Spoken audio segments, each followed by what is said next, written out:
Posibleng umabot sa bilyon-bilyong piso ang mawawala sa kita ng bansa kung hindi mapaprotektahan ang sektor ng tubig, enerhiya at transportasyon mula sa cyber attacks ayon sa Department of Information and Communications Technology. Pero may solusyon daw ang DICT dyan. Alamin natin sa balitang ihatid ni Jason Rubrico.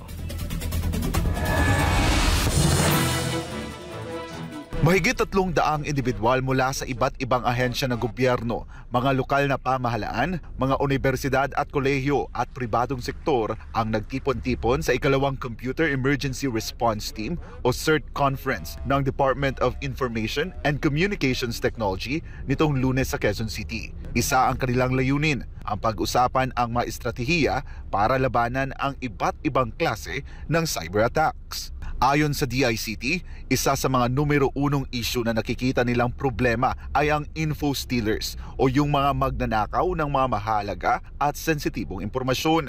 Karamihan aniya sa mga biktima nito ay mga ahensya ng gobyerno.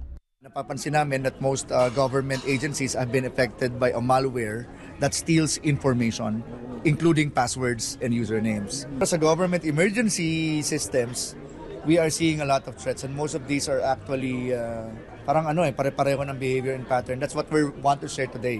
Na para sabihin sa kanila, alam nyo yung attack pattern pare-pareho and we can do something about it. Batay sa datos ng DICT, umabot na sa higit 30 ahensya ng gobyerno ang biktima ng mga pag-atake ng info stealers. Matatandaan na ilang ahensya ng gobyerno ang nabiktima ng data breach, kabilang ang PhilHealth, Philippine Statistics Authority at Department of Science and Technology.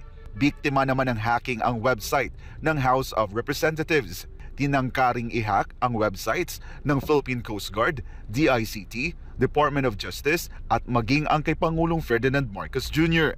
Isa sa mga paraan ng DICT para maging cyber-ready at handa ang iba't ibang institusyon na labanan ang info stealers ay ang pagsasagawa ng National Cyber Drill.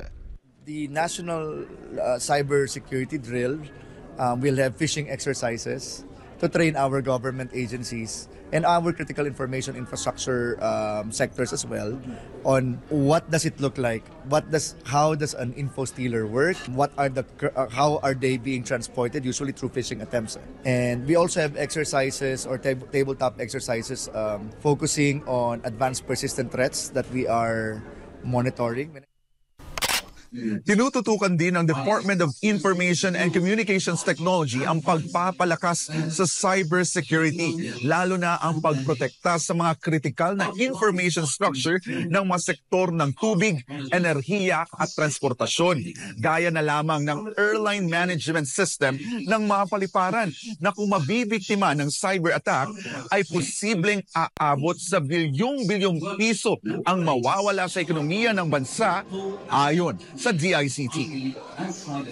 That a 30-minute disruption in the airport can cause millions of foot traffic loss, which means maraming flights ang hindi makakalipad at maraming kargamento ang hindi makakalipad at makakarating. So this is a very significant economic problem.